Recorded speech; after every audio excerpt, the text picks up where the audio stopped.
Hoy vamos a hablar de una transformación increíble que está ocurriendo ahora mismo, casi en silencio, en el campo de la salud mental. Es una especie de revolución que se aleja de la idea de que todo se soluciona con pastillas para meterse de lleno en el fascinante mundo de la neurociencia. Pero para entender por qué es tan importante, primero tenemos que ver la magnitud del desafío al que nos enfrentamos. A ver, para que nos hagamos una idea de la escala del problema, empecemos con la ansiedad. Hablamos de 264 millones de personas en todo el mundo que sufren trastornos de ansiedad. Es una auténtica barbaridad. Y luego está el sueño, que es fundamental para todo. Pues resulta que casi un tercio de la población mundial, un increíble 30%, sufre de insomnio crónico. Casi nada. Y si hablamos de depresión, una de las principales causas de discapacidad a nivel global, la cifra sube a 280 millones de personas. Son números que marean, la verdad, pero el dato que de verdad lo cambia todo es el que viene ahora. Porque aquí está la cifra clave, la que realmente nos obliga a buscar otras vías. Un asombroso 40% de los pacientes no responde a los tratamientos farmacológicos de siempre. O sea, casi la mitad de la gente no encuentra alivio en las soluciones tradicionales. Entonces, la pregunta cae por su propio peso, ¿no?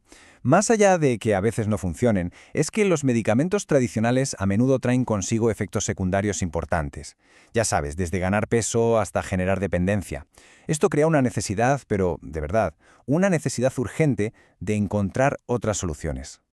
Y aquí es donde la cosa se pone de verdad interesante. La primera de estas soluciones innovadoras de las que vamos a hablar es el neurofeedback. Hay que imaginárselo como una especie de entrenamiento personal, pero para el cerebro. Un entrenamiento que se hace desde dentro hacia afuera. La idea que hay detrás es, sinceramente, revolucionaria. Imagina poder ver en una pantalla, en tiempo real, la actividad de tus propias ondas cerebrales. Y no solo verlas, sino aprender a regularlas conscientemente a través de esa visualización. No es ciencia ficción, ¿eh? Es la base del neurofeedback. Y esta analogía, la verdad, es que lo clava. Es como un videojuego. Cuando el cerebro produce el patrón de ondas que se busca, por ejemplo, un estado de calma, ¡zas!, recibe una recompensa inmediata en la pantalla, y ese refuerzo positivo le va enseñando, poquito a poco, a entrar en ese estado por sí mismo. Y lo mejor es que el proceso es súper sencillo, y sobre todo, nada invasivo. La persona se sienta cómodamente con unos sensores en la cabeza que solo miden la actividad cerebral y se pone a mirar una pantalla. A base de repetición y de ese feedback visual o sonoro, el cerebro utiliza su propia capacidad de cambiar, lo que llamamos neuroplasticidad, para crear conexiones neuronales más sanas y, lo más importante, duraderas. Vale, vamos ahora con la segunda gran innovación, que ataca el problema desde un ángulo totalmente distinto. Si el neurofeedback entrena al cerebro desde dentro, la estimulación magnética transcraneal, o EMT, lo que hace es modularlo desde fuera. Ojo, porque aquí la cosa cambia. Ya no hablamos de un entrenamiento consciente, sino de una estimulación directa. La EMT usa pulsos magnéticos, que son potentes, pero totalmente seguros, y que atraviesan el cráneo sin ningún dolor para, digamos, despertar o calmar áreas súper concretas del cerebro que controlan nuestro estado de ánimo. Esta comparación me parece buenísima, la verdad, porque es muy clara. Es como si lleváramos una zona específica del cerebro al gimnasio. Se fortalecen esas áreas que, por ejemplo, en la depresión, pueden estar un poco apagadas, ayudándolas a que vuelvan a funcionar con normalidad. Bien, entonces tenemos dos tecnologías que son potentísimas. Pero, claro, ¿en qué se diferencian exactamente? Vamos a ponerlas cara a cara para ver cuál podría ser más adecuada según el caso. A ver, la clave de todo, la gran diferencia, está en el mecanismo. El neurofeedback es un aprendizaje activo. Es un entrenamiento en el que la persona participa conscientemente. La EMT, en cambio, es una estimulación directa, más pasiva. Y esto hace que cada una sea ideal para cosas distintas. El neurofeedback, por ejemplo, brilla en trastornos que mejoran con el entrenamiento, como la ansiedad, el insomnio o el TDAH. Mientras que el AMT es un tratamiento de primera línea para la depresión resistente o el TOC, donde lo que se necesita es como resetear un circuito que no funciona bien.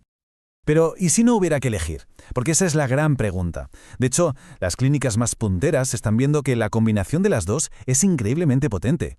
La EMT puede funcionar como ese reseteo de los circuitos cerebrales que van mal, y justo después entra el neurofeedback para entrenar y consolidar patrones nuevos y más saludables.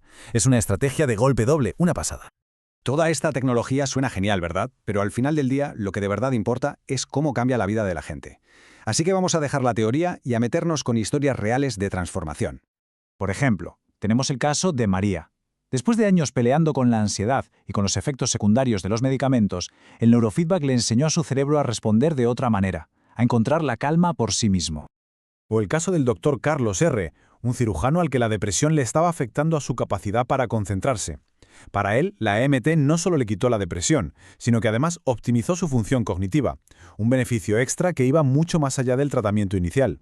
Y esta historia, quizás, es la más reveladora de todas. El hijo de Patricia, que tiene TDAH, no solo mejoró en el colegio, sino que los cambios, a diferencia de lo que pasa con la medicación, se han mantenido 2 años después.